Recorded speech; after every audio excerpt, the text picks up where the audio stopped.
આદૌ 16 વર્ષ ગર્ભશયનમ. પછી શિવજી જાગ્યા અને જન્મ થતાની સાથે જ 16 વર્ષીય, જન્મતાની સાથે જ આશ્રમ છોડી દોડવા માંડ્યા મુખ્યો વાળીને. જન્મ થયો એવા માતાજીને પગે લાગ્યા, મા મને આજ્ઞા આપો, હું સંન્યસ્તના માર્ગે જઉં. મા હા કે ના બોલે સાંભળવા પણ ઉભા રહ્યા નથી.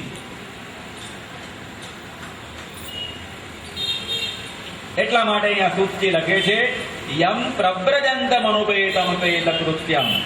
યમ પ્રવ્રજંતમ, ભાગીને જતા, ચાલીને જતા નહીં, મુઠ્ઠીઓ વાળીને દોડ્યા છે. અનુપેતમ અપેત કૃત્યમ. વ્યાસ તો ઋષિ છે, પોતે વિચારે છે કે મારા આશ્રમમાં રહે, વેદ વિદ્યા ભણે, બ્રાહ્મણનો દીકરો છે અને યજ્ઞોપવિત સંસ્કાર કરવો, એમાં ક્યાં માયા લાગવાની છે. પણ સુખદેવજી મહારાજ તો સંસ્કાર માટે પણ રોકાયા નથી. તો સંસ્કાર કોને જરૂરી? જેનામાં વિકાર હોય એને સંસ્કારની જરૂર પડે, જેનામાં વિકાર જ નથી એને સંસ્કારની શું જરૂર પડે? કપડામાં સાબુ ક્યારે લગાડવો પડે? કપડું મેલું થાય તો લગાડવો પડે. કપડું જો મેલું જ ન થયું હોય તો એને સાબુ લગાડવાની જરૂર ખરી? શુકદેવજી નિર્વિકાર છે.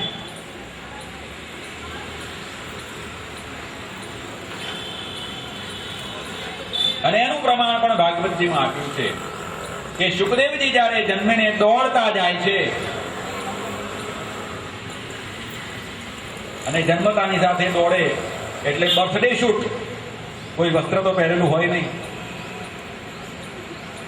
દિશારૂપી વસ્ત્ર ધારણ કરેલા છે, શિવનો અવતાર છે.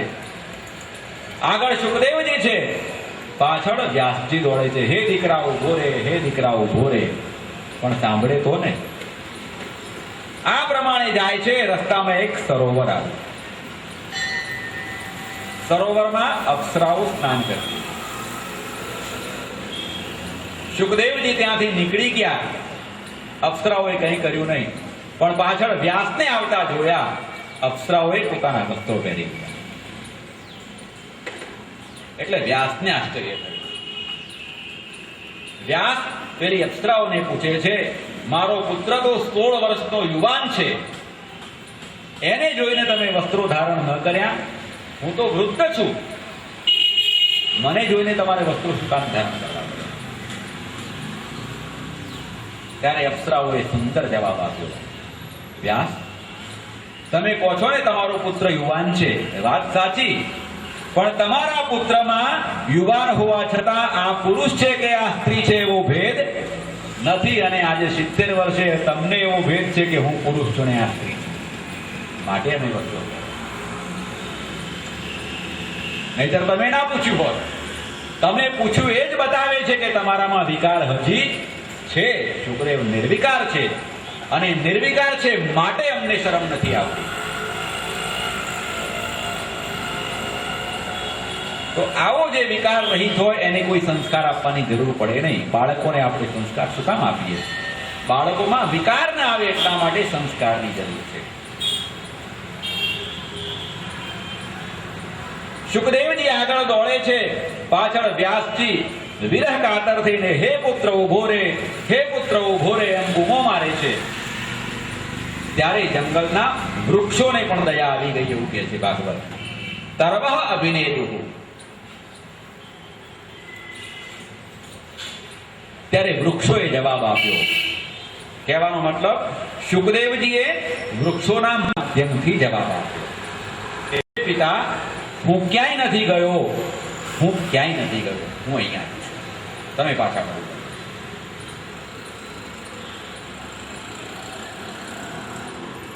આપણને એમ લાગે શું વૃક્ષો જવાબ આપે?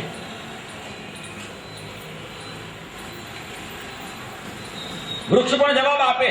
શું કામ ના આપે?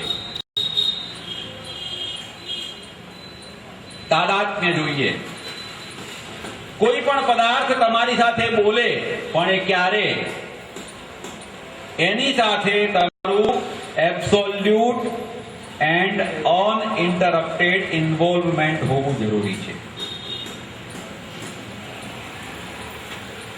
આ ભાગવતની કથા તો 5000 વર્ષ જૂની છે, એટલે કદાચ કોઈને એમ લાગે કે ભાઈ આનું પ્રૂફ શું.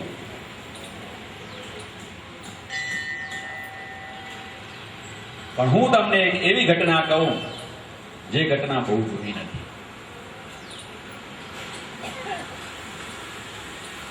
મહારાષ્ટ્રની અંદર જનાબાઈ નામના એક ભક્ત થઈ ગયા.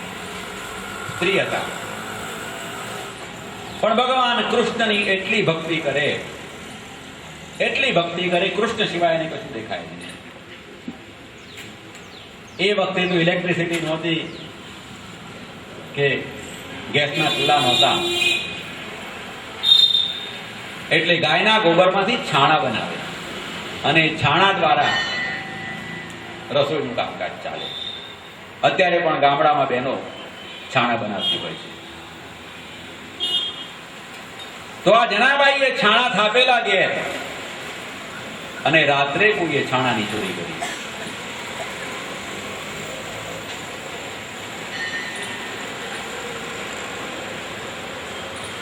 જનાબાઈએ રાજાના ત્યાં જઈને ફરિયાદ કરી, મારા છાણા ચોરાયા. રાજા વિચાર કરે છે, છાણા ચોરાયા એ વાત તો સાચી, પણ આ છાણા તારા છે કેવી રીતે નક્કી કરવું? છાણા તો બધા સરખા હોય. ત્યારે જનાબાઈએ કીધું, મહારાજ, મારા છાણાની એક ઓળખાણ છે.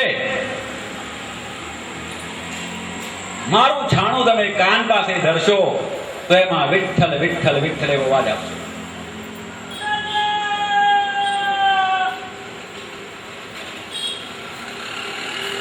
અને ખરેખર રાજાએ તપાસ કરી, ગામમાં જેના ઉપર શક હતો એવી વ્યક્તિઓના ઘરેથી છાણા લાવ્યા. રાજાએ એક એક છાણું પોતાના કાન પાસે લઈ જઈને ચેક કર્યું, અને જેવું જનાબાઈનું છાણું આવ્યું, કાન પાસે ધર્યું, એમાંથી વિઠ્ઠલ વિઠ્ઠલ શબ્દ સંભળાયો.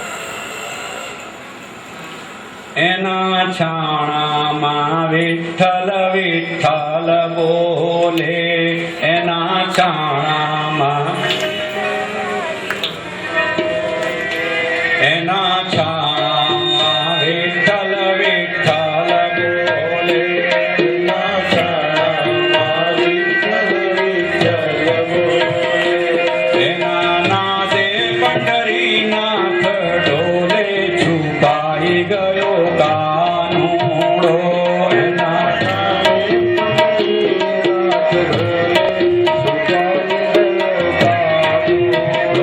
સખી જોને છુપાઈ ગયો કાનુડો, સખી જોને છુપાઈ ગયો કાનુડો, સખી જોને છુપાઈ ગયો કાનુડો, સખી જોને છુપાઈ ગયો કાનુડો. મારા વલોણા વલોવા કાજે નથી આવ્યો, આજે છુપાઈ ગયો કાનુડો, છુપાઈ ગયો કાનુડો. એક ગોપી આવે ને સંદેશો લાવે, એક ગોપી આવે ને સંદેશો લાવે. શું સંદેશો? એક ગોપી આવે ને સંદેશો લાવે, એક ગોપી આવે ને સંદેશો લાવે. એ તો ગયો છે જનાબાઈને મળવા, બેસી ગયો ઢળવા, છુપાઈ ગયો કાનુડો, સખી જોને છુપાઈ ગયો કાનુડો. એના છાણામાં વિઠ્ઠલ વિઠ્ઠલ બોલે, એના છાણામાં વિઠ્ઠલ વિઠ્ઠલ બોલે, એના નાદે પંઢરીનાથ ડોલે, છુપાઈ ગયો કાનુડો, સખી જોને છુપાઈ ગયો કાનુડો. આવો કાનુડો પોતાના ભક્તના કાર્યો કરવા માટે ક્યાંય પણ જઈ શકે છે. આ કળિયુગની અંદર જો જનાબાઈના છાણા વિઠ્ઠલ વિઠ્ઠલ બોલતા હોય તો એ સુખદેવજીના વખતના વૃક્ષો શું ન બોલે? અને વૃક્ષ તો બોલે, કારણ આજનું વિજ્ઞાન પણ એમ કહે છે કે વૃક્ષ સજીવ છે. વ્યાસ કે આપણે માનીએ નહીં, પણ વિજ્ઞાન કહે નહીં તો આપણે માનીએ. આપણા ભારતના જ મહાન વૈજ્ઞાનિક જગદીશચંદ્ર બોઝે સાબિત કર્યું કે વનસ્પતિને પણ જીવ છે. તો આવા જંગલના વૃક્ષોએ વ્યાસને કીધું, હે વ્યાસ, તમે ક્યાંય જશો નહીં, હું અહીંયા. આવા સુખદેવજીનું ચરિત્ર એ ભાગવતના વક્તા છે. તો ભાગવતના વક્તા અને ભાગવતના પ્રધાન દેવતા એવા શ્રી કૃષ્ણ અને સુખદેવ, આ બંનેનો પરિચય આપણને કરાવ્યો.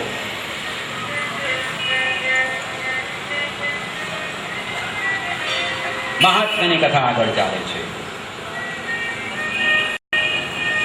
નૈમિષારણ્યમાં શૌનક વગેરે 88,000 ઋષિઓ ભેગા થયા છે અને ત્યાં સૂતજી આવ્યા છે. નૈમિષે સૂતમાસીનો મભિવાદ્ય મહામતિં કથામૃતરસાસ્વાદો કુશલ શૌનકો બ્રવીત. નૈમિષે સૂતમાસીન, એક વખતે નૈમિષારણ્યમાં શૌનક વગેરે ઋષિઓ બેઠા છે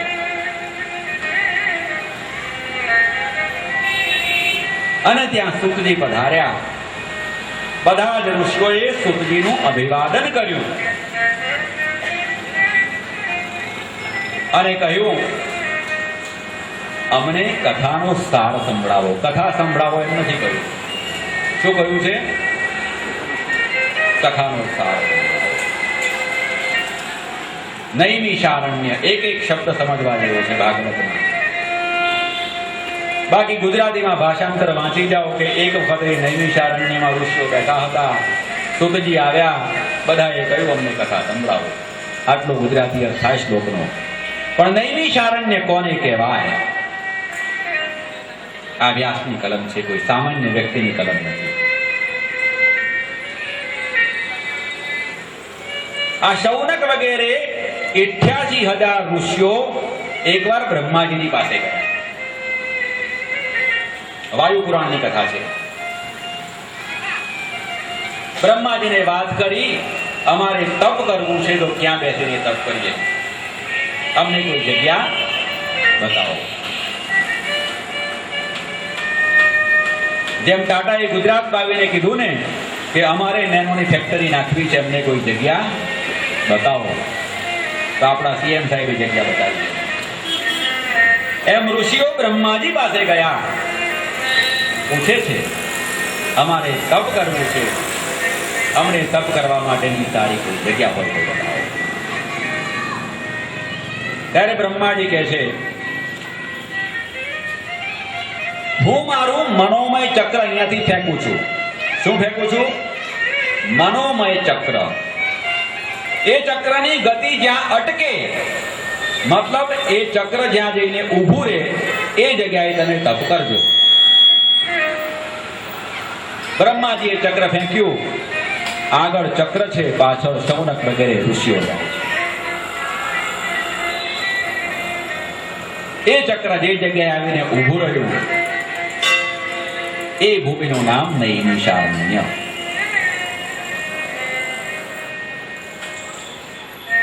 નિમિ એટલે ધાર.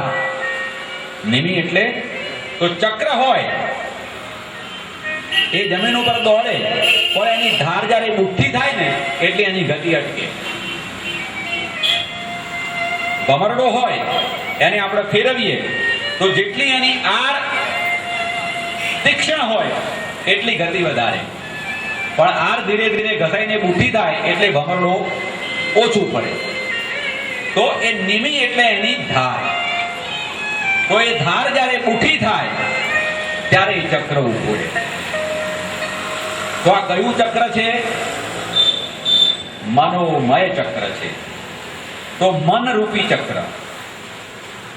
અને મનની ગતિ કેવી છે? મનની ગતિને કોઈ માપી શક્યું નથી. આટલા બધા કથામાં બેઠા છે, શરીર બધાના અહીંયા છે, પણ મન બધાના અહીંયા છે એની ગેરંટી ખરી? મન તો કેટલાયના ઓફિસમાં જતા હશે, કેટલાના રસોડામાં જતા હશે.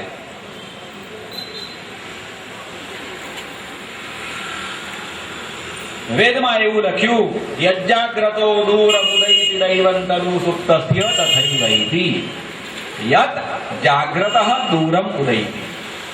આપણે જાગતા હોઈએ ને ત્યારે આપણું મન હજારો કિલોમીટરનો પ્રવાસ કરતું હોય છે, પણ માત્ર જાગતા હોય ત્યારે જ નહીં હો. એ તો ઊંઘમાં આપણને ખબર નથી પડતી. બાકી વેદ એવું કહે છે, તદુ સુપ્તસ્ય તથા એવ એતિ. સુપ્તસ્ય એટલે જે માણસ સૂતા હોય એનું મન પણ દોડતું જ રહે છે. મન ક્યારેય સ્થિર થઈને બેસતું નથી. તો એ મનની ગતિ જ્યારે અટકે, મનની ગતિ જ્યારે અટકે અને એ સ્થિર થાય એને નૈમિષારણ્ય સમજવું. જે જગ્યાએ તમારું મન સ્થિર થાય, તમે મનને એકાગ્ર કરી શકો એવી સ્થિતિમાં આવો ત્યારે સમજવું કે તમે નૈમિષારણ્યમાં છો.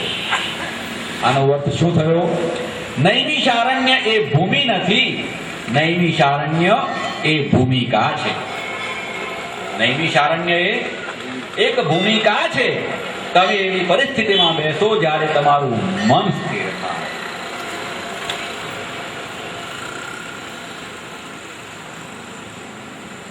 નૈમિષારણ્ય શબ્દનો બીજો અર્થ લઈએ તો પહેલા આપણે નિમિ શબ્દ લીધો, માત્ર નિમિ એટલે ધાર. હવે અહીંયા નિમિષ શબ્દ લઈશું. નિમિષ એટલે ક્ષણ, મોમેન્ટ. એકદમ ઓછામાં ઓછો ટાઈમનો જે યુનિટ હોય એને સંસ્કૃતમાં શું કહેવાય? નિમિષ. Less than second even. તો આ નિમિષ એટલે ક્ષણ. તો ક્ષણભંગુર આયુષ્ય છે જેનું, ક્ષણભંગુર આયુષ્ય છે જેનું, એવો અરણ્ય એટલે દેશ, એવું સ્થળ એ નૈમિષારણ્ય. તો એ નિમિષ એટલે ક્ષણ જેટલું આયુષ્ય કોનું છે? તો આ દેહનું. આ દેહ કેટલું ટાઈમ ટકશે હું તમે જાણતા નથી. પરીક્ષિત મહારાજ તો નસીબદાર છે કે એ જાણે છે 7 દિવસ સુધી મારે જીવવાનું છે. હું કે તમે જાણતા નથી કેટલું જીવવાનું છે. તો એક નિમિષનું જેનું આયુષ્ય છે એવું અરણ્ય એટલે આ દેહ એ નૈમિષારણ્ય. અને એમાં રહેલો જીવાત્મા એ શૌનક. પ્રશ્ન કોણ પૂછે છે નૈમિષારણ્યમાં? શૌનક બધાના વતીથી પ્રશ્ન પૂછે છે. તો શૌનક કોને કહેવાય? દેહમાં રહેલો આત્મા એ શૌનક ક્યારે બને? મારો તમારો આત્મા શૌનક બની શકે એટલો કેપેબલ નથી. ક શબ્દનો અર્થ થાય સુખ. સંસ્કૃતમાં ક એટલે સુખ. વિશ્વની કોઈ પણ ભાષા એવી નથી કે જેમાં એકાક્ષરી કોશ હોય, એક એક અક્ષરના શબ્દો. સંસ્કૃતમાં એક એક અક્ષરના શબ્દો છે અને આખું પેજ ભરાય એવડો પણ એક શબ્દ છે. માઇન્ડ વેલ. એક વાક્યની અંદર 50 લીટી આવતી હોય ને તો 50 સેન્ટેન્સનો એક શબ્દ બને એવા પણ વાક્યો મળે છે કે આખો શબ્દ જ હોય. આ સંસ્કૃત ભાષાની વિશેષતા છે. બાણની કાદંબરી વાંચો તો પહેલા પેજ ઉપરથી શરૂ થાય, બીજું કોઈ અડધું થાય ત્યાં સુધી શબ્દ પૂરો ના થયો એટલા લાંબા સમાસો આવે. 1.5 પાનું પૂરું થાય ત્યારે એક જ વાક્ય પૂરું થાય અને એ વાક્ય એક જ શબ્દનું હોય અને એક અક્ષરના પણ શબ્દો હોય. ક એટલે સુખ. શૂન્ય એટલે 0. એ તો આપણે જાણીએ છીએ. તો શૂન્યસ્ય ભાવઃ શૌનમ. શૂન્યસ્ય ભાવઃ શૌનમ. તો ક એટલે સુખ, આ સંસારનું સુખ જેને શૂન્ય જેવું લાગે તે શૌનક, જેને આધ્યાત્મિક સ્પિરિચ્યુઅલ દ્રષ્ટિ જેને પ્રાપ્ત થઈ ગઈ છે, મતલબ જેની પાસેથી અજ્ઞાન ચાલુ ગયું છે. અજ્ઞાન એટલે જ્ઞાન ઉપર આવી ગયેલું એક આવરણ, જ્ઞાનનો અભાવ નથી, આપણે પહેલા જોયું. તો જેની સ્પિરિચ્યુઅલ સાઇટ ખુલી ગઈ છે, અને જેની સ્પિરિચ્યુઅલ સાઇટ ખુલે એને સંસારના સુખો શૂન્ય જેવા લાગે. તો સંસારના સુખો કહેતા કહો એ જેને શૂન્ય જેવા લાગે એવો શૌનક એ આત્મા એ જ્યાં રહે છે તે નૈમિષારણ્ય. એ શૌનક કોને પ્રશ્ન પૂછે છે? સૂતજીને. શું એટલે કલ્યાણ, સારું. આપણે કોઈ પણ વસ્તુને સારી બતાવીએ તો આગળ શું લખીએ? સુસ્વાગતમ લખીએ ને. તો શું એટલે શુભ, કલ્યાણકારી. ત એટલે તત્વ. કલ્યાણકારી તત્વ જેની પાસે છે તે સુખ. તો આત્માને જ્યારે વિષય સુખો શૂન્ય જેવા લાગે ત્યારે એને આત્માનું કલ્યાણ ક્યાં દેખાય છે એ જાણવાનું મન થાય. એટલે એ સૂતને પ્રશ્ન પૂછે. આ થયો આધ્યાત્મિક. નૈમિષારણ્યમાં શૌનક વગેરે ઋષિઓ બેઠા છે. સૂતજીને પ્રશ્ન પૂછે છે. નૈમિષે સૂતમાસીન મભિવાદ્ય મહામતિમ કથામૃતરસાસ્પાદઃ કુશલઃ શૌનકઃ અબ્રવીત. શૌનક બોલ્યા. શૌનક માટે એક વિશેષણ વાપર્યું છે. કયું વિશેષણ? કુશલઃ. શૌનક કેવા છે? કુશળ છે. તો કુશળ કોને કહેવાય? આપણે કહીએ કે કુશળ એટલે એક્સપર્ટ. અંગ્રેજીમાં કુશળનો પર્યાય શું થાય? એક્સપર્ટ. પણ સંસ્કૃતની અંદર એકે એક શબ્દોની પાછળ હિસ્ટ્રી રહેલી છે કે શબ્દ કેવી રીતે બન્યો. એટલા માટે સંસ્કૃત ભાષામાં શબ્દો અર્થસભર છે.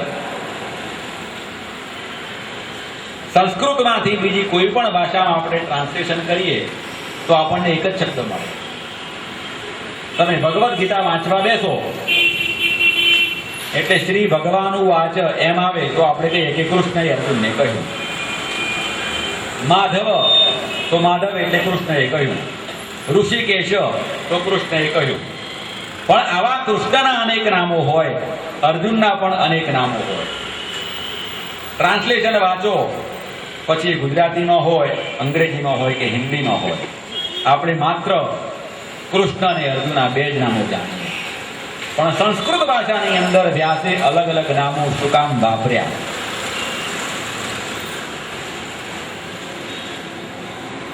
જે જે પ્રસંગમાં જે જે નામની જરૂર છે એવા નામ વાપર્યા છે.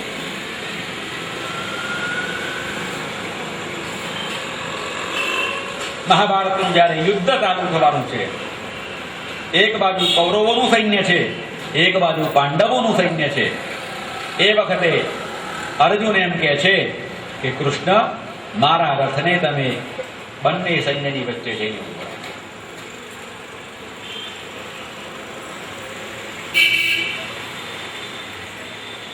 ગીતાનું ભાષાંતર પદ્યમય એક કવિએ સુંદર કર્યું છે. એની એક બે પંક્તિ આપણે ગાઈશું તો આનંદ આવશે. હો હો રે મારી ગીતા રે માતા,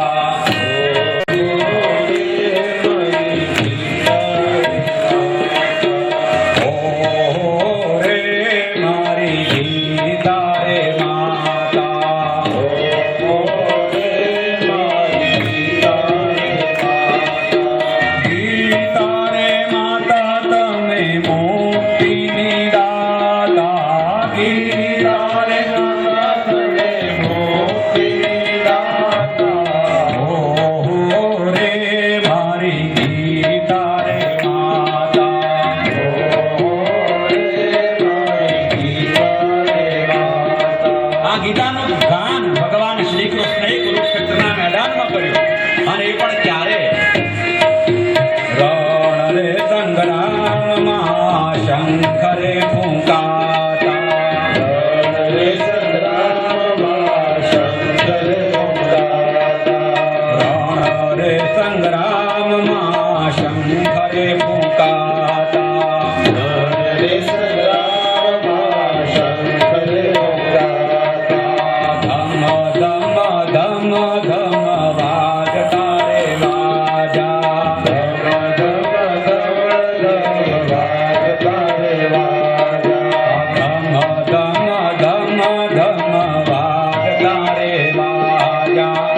તમે મારા રથને લઈ જાઓ સેના વચ્ચે.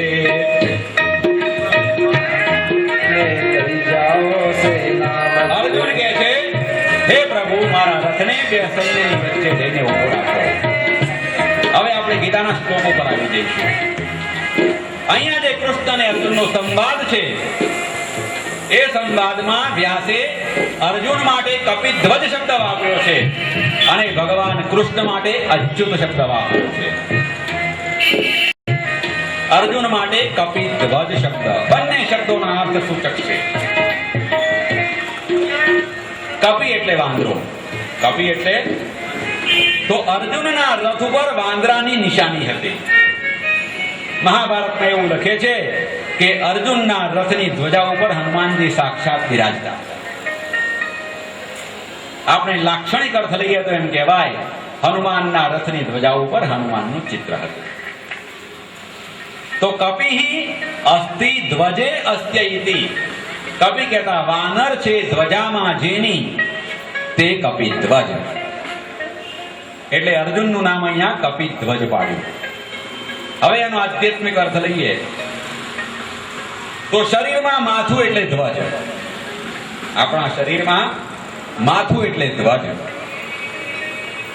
અને એ મસ્તકમાં કપિ એટલે વાનર. વાનરનો સ્વભાવ કેવો છે? ચંચળ છે. સંસ્કૃતમાં એક મરકટ શબ્દ પણ વાનર માટે વપરાય છે. વાંદરું અને માકડું એ લગભગ એક સરખી જ જાતિ છે. એના માટે કવિ કહે છે કે માકડું એક એવું છે, ચંચળ છે, અને એટલા માટે આપણા મનને માકડા જેવું કર્યું છે.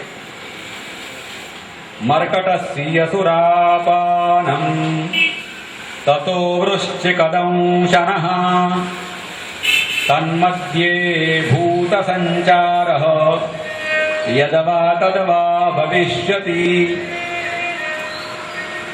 માકડાનો સ્વભાવ કેવો? વાંદરું હોય કે માકડું હોય, એક જગ્યાએ સ્થિર બેસે નહીં, ચંચળ. હવે એટલા ચંચળ સ્વભાવ વાળાને તમે દારૂ પીવડાવો. મર્કટસ્ય સુરાપાન. આપણે જાણીએ કે દારૂ પીવાથી કેવી હાલત થાય. તો જેનામાં સ્વભાવગત જ સ્થિરતા નથી, સ્વભાવથી જ ચંચળ છે, એને તમે દારૂ પીવડાવો. મર્કટસ્ય સુરાપાન. કેવી હાલત થાય? માત્ર દારૂ પીવડાવીને અટકવાનું નથી. તતો વૃશ્ચિક દંશન. પછી એને વીંછીનો ડંખ મરાવો. વીંછીનો ડંખ જેને થયો હોય એને ખબર હોય કે શું પોઝિશન થાય. બાકી વર્ણન ગમે એટલું કરો. આ પ્રેક્ટિકલના વિષયો છે બધા. વીંછી કરડે અને ખબર પડે કે વીંછી કરડે તો શું થાય. માકડાને દારૂ પીવડાવો, પછી વીંછીનો ડંખ મરાવો. તન્મધ્યે ભૂત સંચાર. અને પછી પાછો એના શરીરમાં ભૂતનો પ્રવેશ થાય. પછી એ માકડું શું કરે બોલો? તો કવિ પાસે પણ શબ્દો રહ્યા નહીં, એટલે કહે છે કે યદવા તદવા ભવિષ્યતિ. હું પણ જાણતો નથી કે આમ થશે કે તેમ થશે. તો આવું મન એટલે મસ્તિષ્ક, આપણા શરીરનો ધ્વજ. અને એમાં માકડું પ્રવેશ્યું, વાનર. કપિએ પ્રવેશ કર્યો એટલે અર્જુનના મનમાં ચંચળતા આવી કે now what to do and what not to do. મારે યુદ્ધ કરવું કે ના કરવું, આ બધા સગાવાલાઓ છે. ડબલ માઇન્ડેડ થયો ને અર્જુન. એટલા માટે વ્યાસે શબ્દ વાપર્યો છે કપિધ્વજ. અર્જુન માટે કપિધ્વજ. He is not ડિટરમિન્ડ. એટલે એનું મેન્ટલ સ્ટેટસ ફિક્સ નથી. અને સામે પક્ષે કૃષ્ણ માટે શબ્દ વાપર્યો અચ્યુત. ન ચ્યુત ઇતિ અચ્યુત. ગમે તેવી પરિસ્થિતિમાં જે દ્રઢ બનીને ઉભો રહે એ અચ્યુત. તો જ્યારે તમારું મન અસ્થિર બને ત્યારે સલાહ કોની લેવાય? જે સ્થિર હોય, ન્યુટ્રલ, એની સલાહ. અને ભગવાન કૃષ્ણ ન્યુટ્રલ છે, અડગ છે, એમ બતાવવા માટે વ્યાસ લખે છે અચ્યુત. અને અર્જુનના મનમાં ચંચળતાએ પ્રવેશ કર્યો છે, માટે અહીંયા પાર્થ કે ભારત કે અર્જુન શબ્દ ન લખતા કપિધ્વજ લખ્યું, કારણ અત્યારે અર્જુનની માનસિક સ્થિતિ એના કાબુ બહાર છે. તો સંસ્કૃતમાં આવા શબ્દો ખૂબ જ મહત્વના છે. ક્યાં ક્યારે કયો શબ્દ વાપરવો.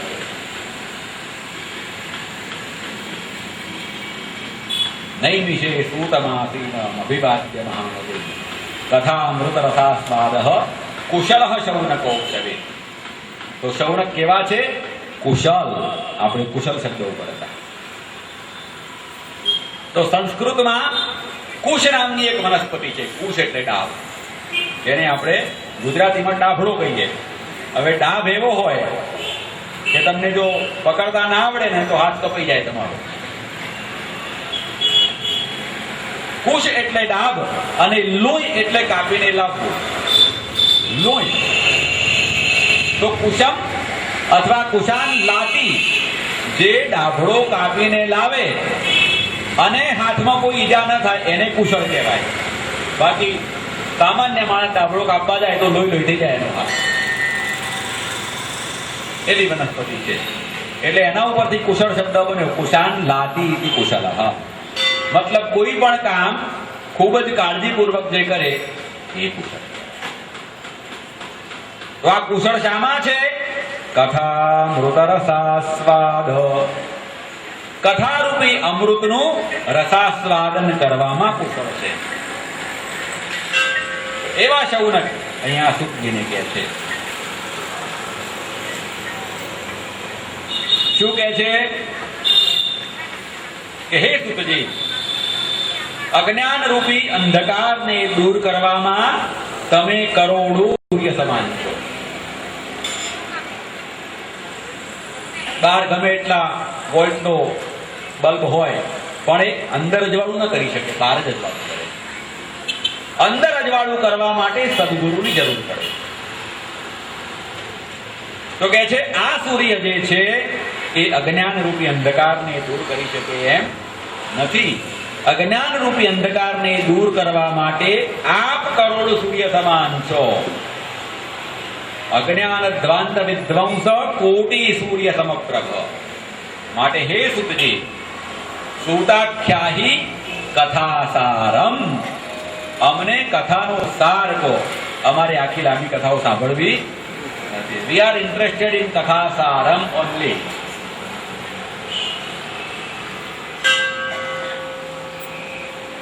પરીક્ષા નજીક હોય એટલે છોકરાઓ ટેક્સ્ટબુક વાંચે કે ગાઈડ વાંચે? ગાઈડ વાંચે ને. Guide is more important than the textbook, કારણ કે એમાં સાર તત્વ આવી જાય. તો શૌનક કહે છે સૂતાખ્યાહી કથા સારમ. અમે તો જે સાર હોય એ કહો. અને સાર એટલે બીજો અર્થ જોવા જઈએ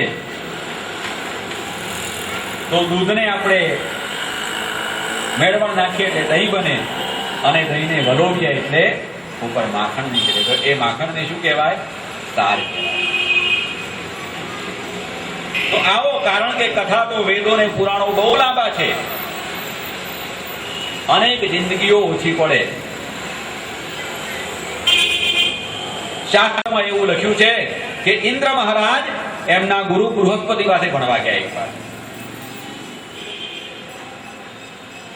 તો 1000 વર્ષ સુધી દિવસ અને રાત ભણાવ્યા તો એ શબ્દકોશ પૂરો થયો નહીં. માત્ર શબ્દો જ.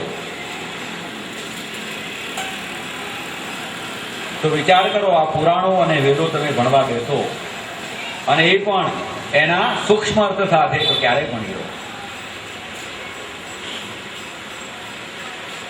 હજી આપણી કથા 2 શ્લોકની ચાલે છે. 18,000 શ્લોકો છે ભાગવતના. તો અને એટલા માટે જ બાજુમાં શાસ્ત્રીજી પારાયણ કરે. 18,000 શ્લોકોનો પાઠ એ કરી લે. કથામાં તો આપણે 18,000 શ્લોકોને હાઇલાઇટ કરી શકીએ નહીં.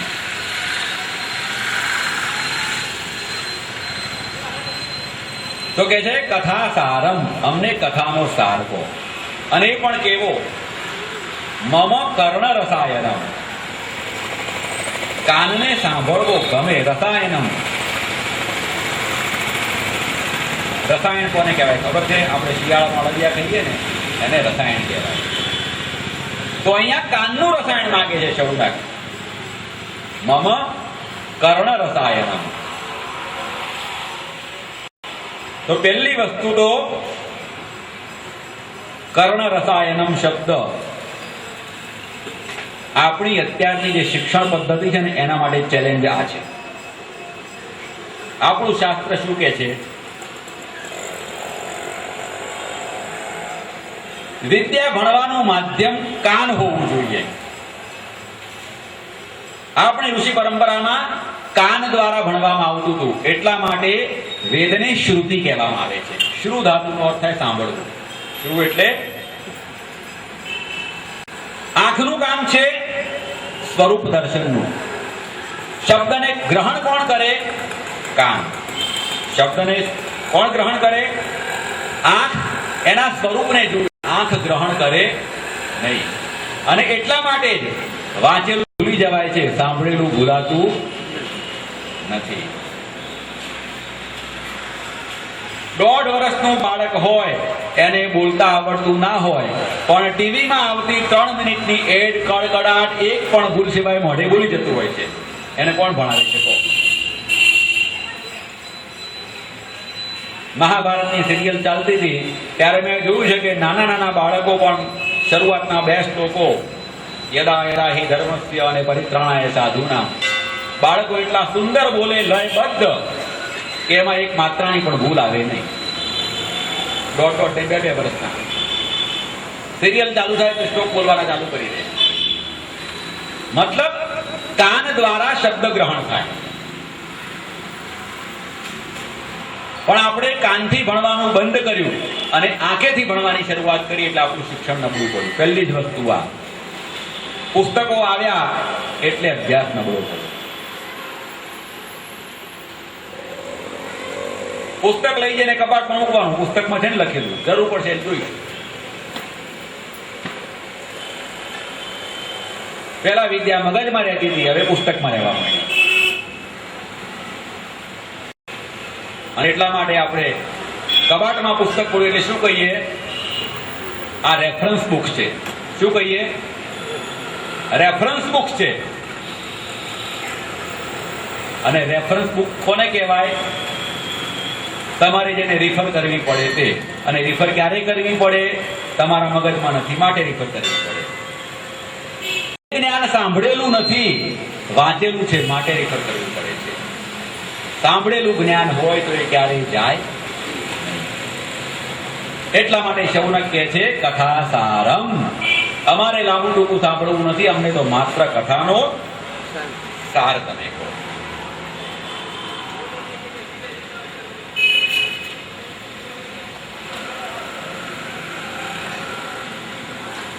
હવે શૌનક પ્રશ્નોની શરૂઆત કરે છે. આ એક પુરાણની પદ્ધતિ છે. હંમેશા જ્ઞાનની આપલે કરવી હોય ને તો પ્રશ્નોત્તરીની પદ્ધતિ એ શ્રેષ્ઠ પદ્ધતિ છે. એક વ્યક્તિ પ્રશ્ન પૂછે અને બીજી વ્યક્તિ જવાબ આપે તો એ જ્ઞાન મજબૂત બને. પ્રોફેસર 1 કલાક લેક્ચર બોલીને જતો રહે, કેટલા છોકરાઓએ સાંભળ્યું, કેટલાએ ન સાંભળ્યું, કેટલાના મગજમાં ઉતર્યું, કેટલાના મગજમાં ન ઉતર્યું, ખબર પડે નહીં. પણ છોકરાઓ પ્રશ્ન પૂછે અને સાહેબ જવાબ આપે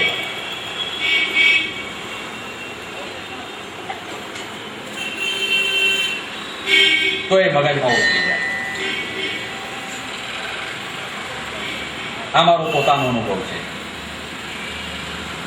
પાઠશાળામાં તો શ્રુતિની જ અમારી પદ્ધતિ હતી. ત્યાં ગુરુજી બોલે અને સાંભળવાનું. અને એ આજે ભણ્યા એ આવતીકાલે ગુરુજીને મોઢે પાઠ સંભળાવીએ પછી આગળ પાઠ ચાલે. આ અમારી પરંપરા છે. અને આવી જ પરંપરા મને મારા અંગ્રેજીના શિક્ષણમાં પણ મળેલી. હું જ્યારે મારો સીએનો અભ્યાસ કરતો હતો ત્યારે 81-82 ની વાત છે. એ વખતે જ્યારે પરીક્ષાના 3 માસ બાકી હોય ત્યારે ઇન્સ્ટિટ્યૂટ તરફથી વર્ગો આયોજિત કરવામાં આવતા અને એમાં અમુક સિલેક્ટેડ પ્રોફેસર્સ આવે અને એમાં એકાઉન્ટન્સીમાં એક એનપી શારદા કરીને પ્રોફેસર આવતા હતા.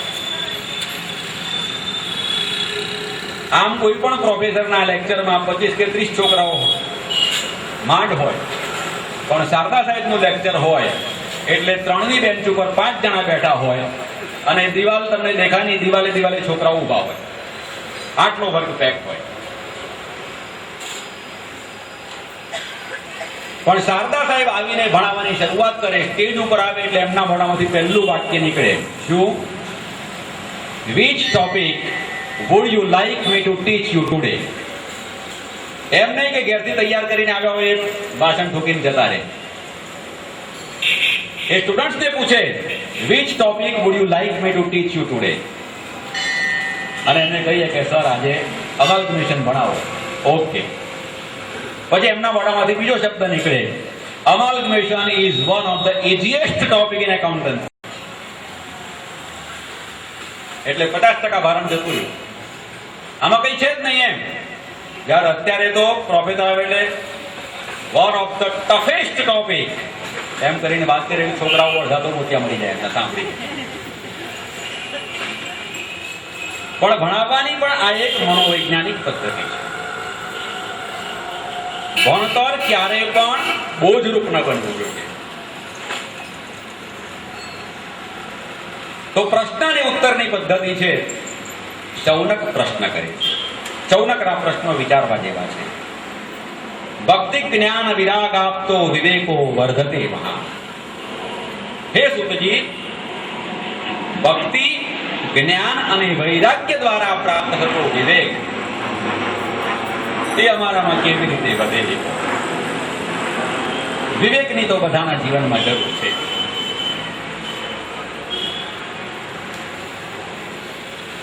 વિવેક નહીં હોય તો તમે ગમે એટલું ભણ્યા હશો નકર.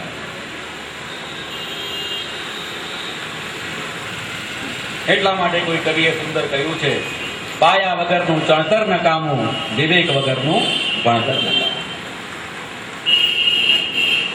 વિવેકની જરૂર બધાના જીવનમાં છે. પણ અહીંયા જે વિવેક છે એ વિવેક કેવો છે? ભક્તિ જ્ઞાન અને વૈરાગ્ય દ્વારા પ્રાપ્ત થતો વિવેક.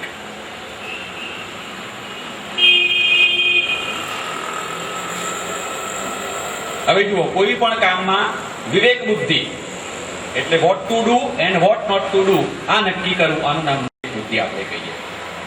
આ વિવેક બુદ્ધિ ક્યારે આવે? ભક્તિ જ્ઞાન અને વૈરાગ્ય 3 ભેગા થવા જોઈએ.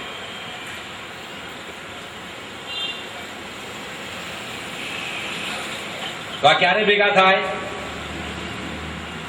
પહેલી ભક્તિ, એની વ્યાખ્યા આપણે શું કરી? Absolute uninterrupted involvement. તમે કોઈ પણ પ્રોજેક્ટ હાથ ઉપર લો તો એમાં તમારે ઇન્વોલ્વ થઈ જવું પડે. બરાબર છે? ઇન્વોલ્વ થયા પછી you must put up your entire eligibility. તમારામાં જેટલી ક્ષમતા છે એમાં ઠાલવી દો. અને તમે એમાં એટલા ખોવાઈ જાઓ કે એ પ્રોજેક્ટ પૂરો થયા પછી મને શું મળવાનું છે ભૂલી જાઓ. કારણ ગીતા એમ કે છે, કર્મણ્યેવાધિકારસ્તે મા ફલેષુ કદાચન. એટલે શું? કર્મની ફળની આશા નહીં રાખે ને કર્મ કરે એવું નથી. કર્મમાં તું એટલો ઇન્વોલ્વ થઈ જા કે એનું ફળ શું છે તને યાદ ના રહે. કારણ ફળ તો મળવાનું જ છે. તમને જ્યારે એપોઇન્ટમેન્ટ ઓર્ડર મળી ગયો કે તમારે આ પોસ્ટ ઉપર કામ કરવાનું છે, મેનેજરની પોસ્ટ મળી કે ઓફિસરની પોસ્ટ મળી, એટલે તમે કામ કરશો એટલે 30મા દિવસે તમને પગારનો ચેક મળવાનો જ છે. એમાં કોઈ ના પાડવાનું નથી. કર્મ કરશો એટલે એની સાથે એનું ફળ તો જોડાયેલું જ છે. એમાં તમે ના પાડશો તો એ તમારું સરનામું શોધીને ફળ તમારી પાસે આવે. તો મતલબ શું છે? તમે આની અંદર ઇન્વોલ્વ થાઓ. અને ઇન્વોલ્વમેન્ટ કેવું હોવું જોઈએ? With full of your abilities. તમારામાં જેટલી ક્ષમતા છે એને છુપાયા વિના. કારણ તમને જે એપોઇન્ટમેન્ટ મળી છે, it is because of your ability to do it. તો તમારી જે ક્ષમતા છે, તમારામાં જે કાર્ય કુશળતા છે ને પૂરી એમાં વાપરો. આનું નામ વિવેક. ભક્તિ જ્ઞાન વિરાગાપ્તો વિવેકો વર્ધતે મહાન.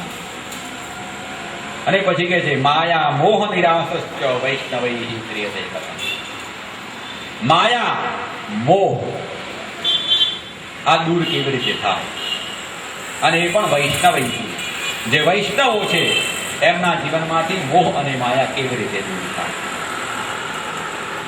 તો અહીંયા વૈષ્ણવ શબ્દ આવ્યો એ અગત્યનો છે. વૈષ્ણવ શબ્દ આવ્યો એટલે આપણે બધા તરત જ સંપ્રદાયની વાતમાં બેસી જઈશું કે વૈષ્ણવ એક સંપ્રદાય વાળો શબ્દ છે. ભગવાન વ્યાસે જ્યારે આ બધા ગ્રંથો લખ્યા એ વખતે એમની દ્રષ્ટિ સમક્ષ કોઈ સંપ્રદાય નહોતો. વ્યાસે જે સાહિત્ય આપ્યું એ બધું સનાતન ધર્મનું સાહિત્ય છે, યાદ રાખો. એમાં કોઈ સંપ્રદાયની વાત નથી.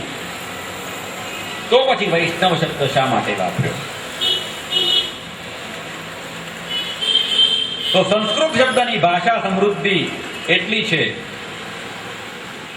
એક શબ્દ ઉપરથી બીજો શબ્દ બનાવવાની જે પદ્ધતિ સંસ્કૃતમાં છે એવી બીજી કોઈ ભાષામાં નથી. દાખલા તરીકે પાંડુ રાજા હતા, તો પાંડુનો પુત્ર, તો પાંડો પત્યમ પુમાન પાંડવ, તો પાંડવ એટલે પાંડુનો પુત્ર એમ ઓળખી શકીએ આપણે. વસુદેવસ્ય પત્યમ પુમાન વાસુદેવ, તો વાસુદેવ કોણ? તો વસુદેવનો પુત્ર.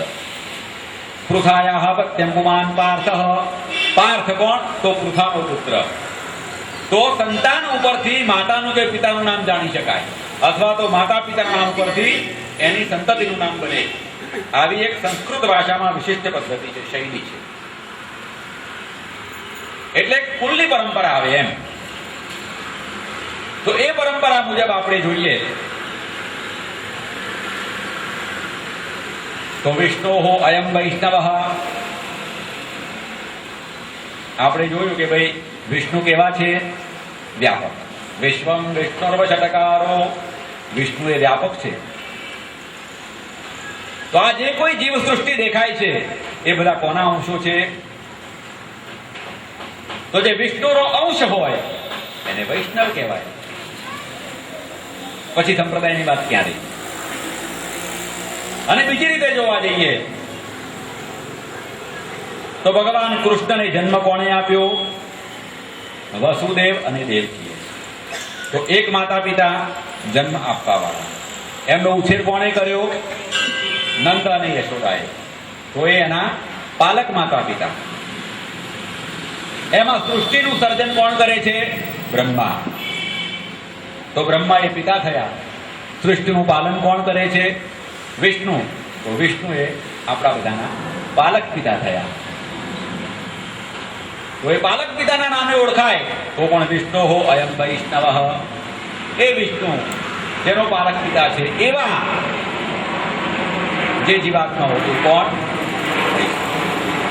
એવા વૈષ્ણવો એમના જીવનમાંથી મોહ અને માયા કેવી રીતે દૂર કરી શકે?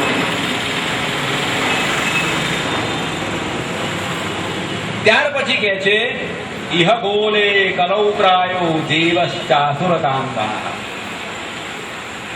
આ ઘોર કળિયુગમાં જીવ કેવો બન્યો છે? આસુરી ભાવને પામ્યો છે. અસુર આપણે કહીએ, અસુર એટલે રાક્ષસ. અસુર એટલે, પણ અસુર શબ્દનો અર્થ અસુરમાં અને રાક્ષસમાં થોડોક ફરક છે. There is a very thin line of demarcation between asur and rakshas. અહીંયા અસુર શબ્દ વાપર્યો છે. અસુર કોને કહેવાય? પહેલું તો ન સુરઃ ઇતિ અસુરઃ. સુર એટલે દેવ. જે દેવ નથી તે અસુર. જે દેવ નથી તે અસુર. અને અસુર શબ્દની બીજી વ્યુત્પત્તિ થાય અસુસુ રમંતે ઇતિ અસુરઃ. અસુ એટલે પ્રાણ. અસુ એટલે અસુસુ રમંતે એટલે પોતાના પ્રાણોમાં જ રમે. મતલબ પોતે જ આજે હું શું ખાઈશ, આજે હું શું પહેરીશ, આજે હું ક્યાં ફરવા જઈશ, બસ માત્ર પોતાના પ્રાણોનું જ પોષણ કરવામાં જે રચો પચ્યો રે એ અસુર. તો અસુરની ઓળખાણ કઈ એને માથે શિંગડા હોતા નથી. આપણામાં જ અસુરો પણ હોય છે. શૌનક કહે છે જીવશ્ચાસુરતાંગતઃ, જીવો અસુરપણાને પામ્યા છે. અહીંયા અસુર થયા છે એવું નથી કીધું, આસુરતાંગતઃ એટલે અસુરપણાને પામ્યા છે. આપણામાં પણ ક્યાંક ક્યાંક આસુરપણું આવેલું છે. તો એવું આસુરીપણું દૂર કેવી રીતે થાય? અને પછી કહે છે શ્રેયસામ યદ ભવેત શ્રેયઃ, શ્રેય એટલે ઉત્તમ અને શ્રેયસામ શ્રેયઃ એટલે ઉત્તમોત્તમ. કૃષ્ણ ભગવાનની પ્રાપ્તિ કરવાનો ઉત્તમમાં ઉત્તમ ઉપાય કયો એ અમને કહો. અમારે બીજું કંઈ સાંભળવું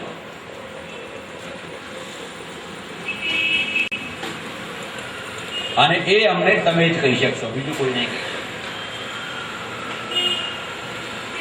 કારણ એની યોગ્યતા જેનામાં હોય. ભાગવતમાં લખ્યું ચિંતામણિ લોક સુખમ સુરદ્રુઃ સ્વર્ગ સંપદમ પ્રયચ્છતે ગુરુ પ્રેતઃ વૈકુંઠમ યોગી દુર્લભમ. ચિંતામણિ આપણી ભાષામાં કેવું હોય તો પારસમણિ. એ શું આપે? લૌકિક સુખો આપે તમને. પારસમણિ હોય લોડાને અડે તો એ સોનું બની જાય, લૌકિક સુખ. ચિંતામણિ લોક સુખમ સુરદ્રુ, સુર એટલે દેવતાઓ, ધ્રુવ એટલે વૃક્ષ, સુરદ્રુ એટલે દેવતાઓનું વૃક્ષ એટલે કલ્પવૃક્ષ. સ્વર્ગ સંપદા, કલ્પવૃક્ષ પાસે તમે બેસીને જેવી કલ્પના કરો એવું સુખ આપે. એટલે બહુ મોટો સ્વર્ગનું સુખ આપે, એનાથી વધારે નહીં. કારણ એ સ્વર્ગનું વૃક્ષ છે. પરંતુ ગુરુ એક એવી વ્યક્તિ છે પ્રયચ્છતિ ગુરુ પ્રીતઃ, ગુરુ જો તમારા ઉપર પ્રસન્ન થાય, ગુરુની જો કૃપા થાય તો વૈકુંઠમ યોગી દુર્લભમ, યોગીઓને પણ દુર્લભ એવું વૈકુંઠ તમને સદગુરુ આપી શકે. અને એટલા માટે શાસ્ત્રમાં ગુરુની મહત્તા ખૂબ બતાવી. ગુરુનું સ્થાન બ્રહ્મા વિષ્ણુ અને મહેશ કરતા પણ ઊંચું બતાવે. અને એટલા માટે કહ્યું પ્રત્યેકના જીવનમાં સદગુરુનું હોવું આવશ્યક છે. આપણા ગુજરાતી સાહિત્યમાં એવું છે કે જેને ગુરુ ના હોય ને એને નુઘરો કહેલો. નુઘરો શબ્દ મૂળ સંસ્કૃતમાં ન ગુરોહો, ગુરોહો ન, જે ગુરુનો નથી તે, મતલબ જેના માથે કોઈ ગુરુ નથી તેવો, એટલે નુઘરો. તો ગુરુની આટલી બધી આવશ્યકતા કેમ? તો શાસ્ત્રકારો એવું કહે છે બ્રહ્મા રુષ્ટે હરિષ્ટ્રાતા. તમારા ઉપર જો બ્રહ્મા ક્રોધ કરે તો હરિ કહેતા વિષ્ણુ તમને બચાવે. બ્રહ્મા રુષ્ટે હરિષ્ટ્રાતા, હરિ રુષ્ટે તુ શંકર. હરિ કહેતા વિષ્ણુ જો તમારા ઉપર ક્રોધ કરે તો ભગવાન શિવ તમને બચાવે. શિવ રુષ્ટે ગુરુસ્ત્રાતા, શિવ જો તમારા ઉપર ક્રોધે ભરાય તો ગુરુ તમને બચાવે. ગુરુ રુષ્ટે ન કશ્ચન, પણ જો ગુરુ તમારા ઉપર ક્રોધે ભરાય તો કોઈ બચાવી શકે નહીં. એટલા માટે જીવનમાં સદગુરુની આવશ્યકતા.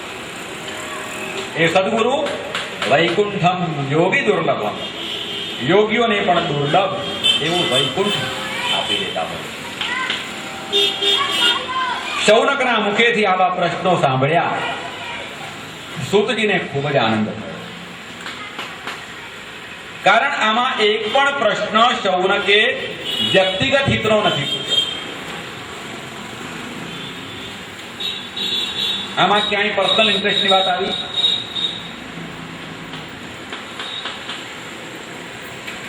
સમગ્ર જીવ સૃષ્ટિના હિતની વાત શૌનકે પૂછી છે. એટલા માટે તો જ સદગુરુને આનંદ થાય કે હે શૌનક, તમારા પ્રશ્નોમાં સ્વાર્થ વૃત્તિ નથી.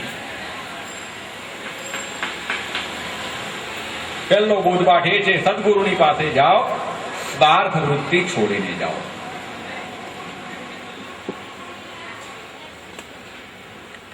જ્યાં સુધી સ્વાર્થ હશે ત્યાં સુધી સદગુરુની કૃપા પ્રાપ્ત નહીં થાય. શૌનકના પ્રશ્નો સાંભળી પ્રસન્ન થયેલા સૂતજી હવે જવાબ આપે છે. હવે સૂતજી ડાયરેક્ટ નથી કહેતા કે આમ કરો તો વિવેક આવે, આમ કરો તો માયા દૂર થાય, એવું નથી કહેતા. જુઓ, અત્યારની આપણી પરીક્ષા પદ્ધતિ એવી છે કે યસ નો માં રિપ્લાય આપો કે ખરું ખોટું કહી દો એટલે પાસ થઈ ગયા. એવી વાત આપણા શાસ્ત્રોમાં નથી. આ પ્રશ્નોની ચર્ચા 18,000 શ્લોકમાં ચાલવાની છે. મનોવિજ્ઞાનનો પણ એક નિયમ છે કે કોઈ પણ પ્રશ્નનો જવાબ આપતા પહેલા એ પ્રશ્નના મૂળમાં જવું પડે. Where the question arises from. પ્રશ્નનું ઉદ્ભવ બિંદુ ક્યાં છે, એ ક્યાંથી ઉદ્ભવ્યો, શા માટે ઉદ્ભવ્યો. રોગને પણ મટાડવો હોય તો બે ઉપાય છે, કાં તો રોગને દબાવી દો, કાં તો એને મૂળમાંથી ઉખેડી નાખો. દબાવી દેશો તો ફરીથી થશે, પણ મૂળમાંથી ઉખેડશો તો એ ફરી આવશે નહીં. પણ મૂળમાંથી ઉખેડવો હોય એના મૂળ સુધી જવું પડે કે આ રોગ કેમ થયો, ક્યાંથી થયો.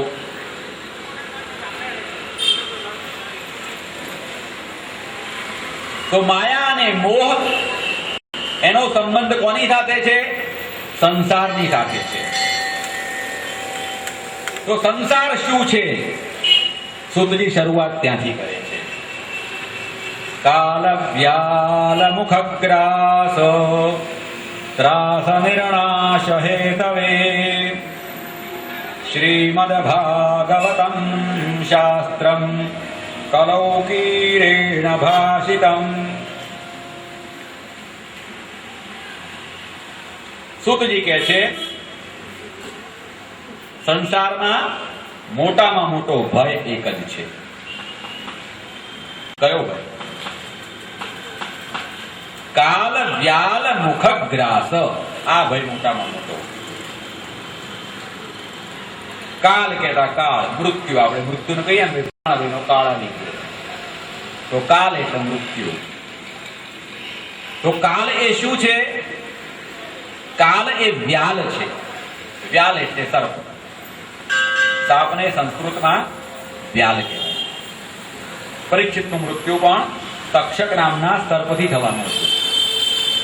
કાલ વ્યાલ. કાલ એ વ્યાલ છે. કાલ વ્યાલ મુખગ્રાસ. એ કાળ રૂપી સાપના મુખગ્રાસ એટલે મુખનો કોળિયો આપણે બધાએ બનવાનું છે. આજે નહીં તો કાલે, ને કાલે નહીં તો વર્ષ પછી નહીં તો 100 વર્ષે. અદ્યવા અબ્દ શતાંતે વા. આજે અથવા તો 100 વર્ષ પછી. કાલ વાલ મુખગ્રાસ.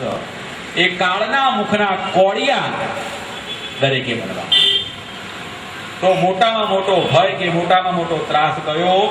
કાલ વ્યાલ મુખગ્રાસ.